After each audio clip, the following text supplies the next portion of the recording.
When my husband cheated with my sister, I thought the world ended quietly, like the sound of glass cracking under too much weight. It wasn't a dramatic discovery. No lipstick on collars, no late-night calls. Just a message I wasn't supposed to see, her name saved under L. Short, discreet, almost lazy. He'd chosen her because she was easier. And she'd chosen him because she thought taking something that was mine would make her feel whole. The betrayal was sharp but not surprising.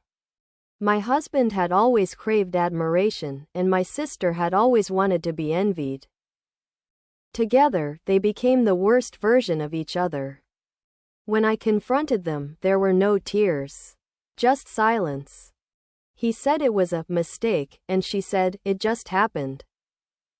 As if love were gravity and they'd fallen without choice. I left the next morning. No revenge, no shouting. Just absence. I started over in another city, another rhythm. I opened a small design studio, quiet, focused, mine. But the past has a habit of circling back when it wants to test your peace. 3 years later, an envelope arrived. Cream-colored, expensive paper. Her handwriting. A wedding invitation. She was marrying him. The irony didn't sting anymore, it just amused me. But inside the envelope was something else. A note that said, please come. It would mean the world to me. So I went. Their wedding was beautiful, white orchids, gold accents, too much champagne. She wore my mother's pendant, the one she'd stolen years ago and pretended was lost. I smiled when I saw it. During the reception, she approached me, radiant in her victory. You look happy, she said. I am, I replied. You should open my gift later. Alone. She frowned, probably expecting a cruel message or empty box. But I wasn't cruel. I was patient. The next day, she called me. Her voice was shaking. What is this? Inside that box was a deed, transferring full ownership of the lake house our parents left us. Jointly. The house she'd always wanted but could never afford to buy me out of. The letter said, I don't need to share a past with you anymore. Consider this closure. She never called again. Neither did he. I didn't ruin their marriage. I didn't need to. I just handed them everything they thought they wanted, and let them see how empty it felt when it was finally theirs. My husband cheated with my sister, but her wedding gift changed everything. Because for the first time, the silence between us didn't hurt. It healed. When my husband cheated with my sister, I didn't scream. I didn't throw anything. I just sat there, listening to his half-confession spill out between trembling hands and shallow breaths, realizing I'd spent years building a life around people who mistook my silence for weakness. My sister stood beside him that night, eyes wet but not guilty. It just happened, she whispered. I remember thinking no, it didn't. Things like that don't just happen, they're chosen. I packed a single bag and left the next morning. I didn't take the jewelry, or the car, or the excuses he offered when I walked out. I left him the life he'd ruined and the mirror he'd have to face every day. 3 years later, I got a letter. Cream envelope, gold edges, my sister's handwriting, the kind she used to practice when she wanted to look sophisticated. It was an invitation to her wedding. To him, my ex-husband. The irony was neat, deliberate, almost cruel in its elegance. I stared at the envelope for days before opening it again, not because I cared, but because I didn't. I decided to go, not for them, for me. The ceremony was everything they used to say I wasn't: glamorous, loud, perfect. My sister walked down the aisle in white lace. Her smile the kind that begged to be photographed. He waited at the altar, graying a little. still pretending to be a man who deserved an audience. When they saw me, both froze for half a second, the kind of hesitation you can't hide. I smiled politely, clapped when they kissed, and pretended to toast to their happiness. My gift sat quietly on the table beside theirs. Silver wrapping, white ribbon, nothing dramatic. She probably expected poison, metaphorical or otherwise. She should have known better. Inside the box was a deed, the title to our childhood home, the one we inherited together. I had renovated it after our parents died, poured years into restoring every corner. It was beautiful again, and fully mine. The deed was signed over to her. I didn't write a note, just a line printed on the bottom. You wanted my place in everything. Now you have it. A week later, she called. Why would you do this? She asked, her voice small, almost frightened. Because, I said softly, you'll realize soon that having something doesn't mean it's yours. Then I hung up. My husband cheated with my sister, but her wedding gift changed everything. Because closure isn't revenge. It's when you can give back the pain, wrapped neatly, and walk away lighter than when you arrived. When my husband cheated with my sister, the world didn't explode. It just dimmed. There was no dramatic discovery, no lipstick on a collar, no whispered phone call in the dark. I found out because my sister slipped. A photo on her phone, a reflection in the window, his hand where it shouldn't have been. I stared at it for a long time, realizing the betrayal wasn't a thunderclap. It was erosion, slow, quiet, invisible until it wasn't. I left that night, no shouting, no tears. Just packed my clothes, my dignity, and the last bit of love I hadn't wasted. He called me 20 times. I didn't answer. My sister texted once. It didn't mean anything. I laughed. It had meant enough for her to risk everything. 3 years passed. I rebuilt myself piece by piece. New city, new name on the shop window. New version of me that didn't flinch at the thought of family. I designed furniture for a living now, shaped wood the way I wished I could have shaped people. Solid, loyal, unbreakable. Then, one morning, an invitation arrived.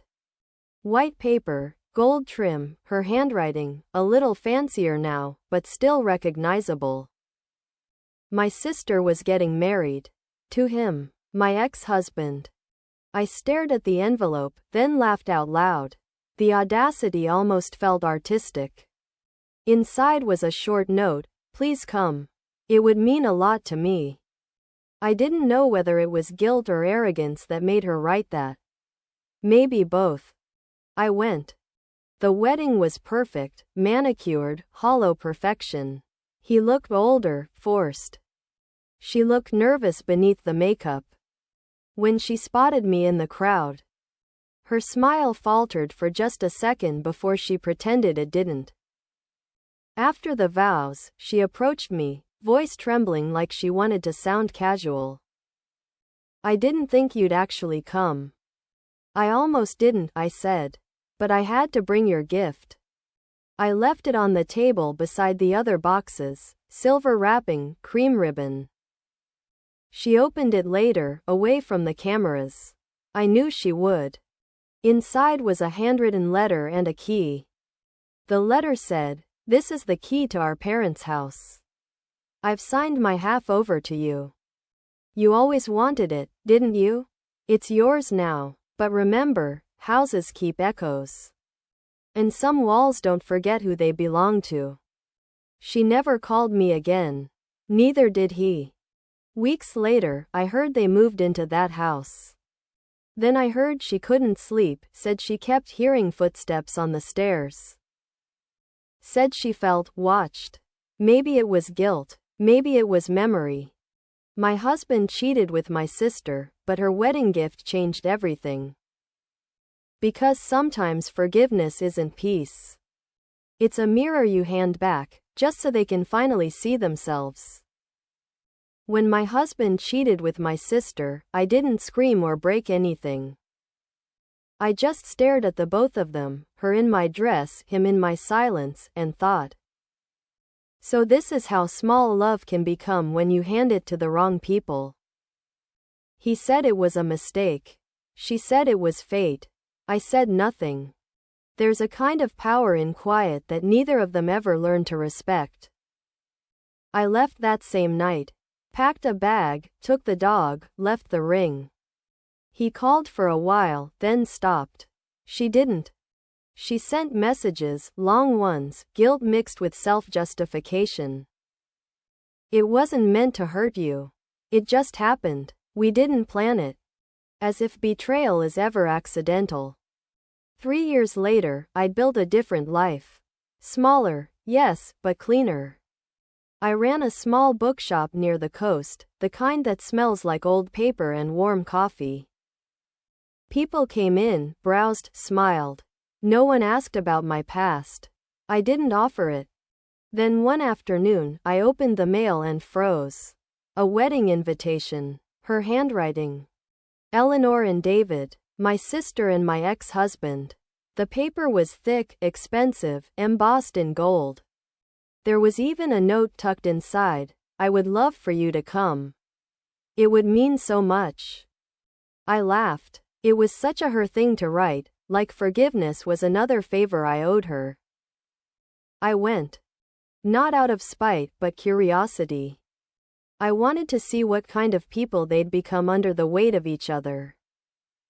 The wedding was perfect in that soulless, curated way. Her smile trembled just a little too much. His didn't reach his eyes. When she spotted me, her breath caught. I smiled, calm, polite, distant, the ghost they'd buried showing up to bless the grave. I handed her a small box wrapped in pale blue ribbon. For you, I said. She hesitated, as if expecting poison. I told her, open it later. The next morning, she called. I let it ring twice before answering. What is this? She whispered. Inside that box was a silver key, a folded letter. And a single photograph, her and me as children, standing in front of our parents' old house. The letter said, "The house is yours now. I've signed over my half. You always wanted it, didn't you? I've restored the rooms. You'll find your reflection in every mirror. Some things never leave." There was no anger in my handwriting, just stillness. She tried to speak, but I ended the call. I never heard from her again. Later, I heard they moved into that house. I heard she hated it, the creaks, the whispers. The way the bedroom door would never stay closed. Maybe it was guilt. Maybe the walls remembered. My husband cheated with my sister, but her wedding gift changed everything. Because I learned that revenge doesn't always destroy. Sometimes it just reminds them what they built was never really theirs.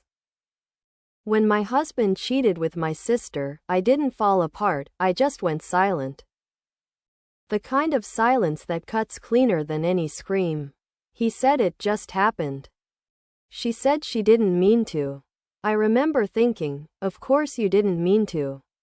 But you didn't stop either. The betrayal wasn't loud, it was careful, deliberate. Built from small secrets shared in my absence. I left that night, not because I was weak, but because I wanted them to live with what they'd done without giving them the performance of my pain. Years passed. I built a different life. I moved to a small town by the coast, opened a flower shop. Learned to love routine, the scent of salt in the air, the hum of morning light. People came and went, seasons turned, and their names stopped hurting. Until one day, an envelope arrived in the mail. White, heavy paper, gold foil edges. My sister's handwriting. It was an invitation to her wedding. To him. I stared at the names printed side by side. I waited for anger, but all I felt was the quiet weight of irony. There was a note inside too. Please come. I want to start over. It would mean a lot to me. So I went. The wedding was exactly what I expected. Elegant, overdone, curated for envy. She glowed, desperate for admiration. He stood beside her, slightly older. Slightly smaller in spirit. When they saw me, their smiles faltered just for a second. You came, she said, like she couldn't quite believe it. I wouldn't miss it, I replied. During the reception, I handed her a small box wrapped in pale gray ribbon. For you, I said. Open it later. She nodded, eyes wary. She didn't thank me. The next morning, she called. Her voice was trembling. What is this? Inside the box was a deed, the legal transfer of ownership for the lake house our parents left us. It had always been half hers, half mine. The letter on top said, "It's yours now. You wanted everything that was mine. So take it. The view is lovely at sunset, but it's loneliest at night. Especially when the wind moves through the glass, it sounds like someone calling your name." She hung up without saying goodbye. Months later, a mutual friend told me she'd moved into the lake house. Then came the whispers. She couldn't sleep, said she heard footsteps upstairs. Said the mirrors fogged on their own. Maybe it was guilt. Maybe it was me, lingering only in memory. My husband cheated with my sister, but her wedding gift changed everything. Because real revenge isn't noise or fury. It's peace. The kind that lives rent-free in the spaces they once thought belonged to them.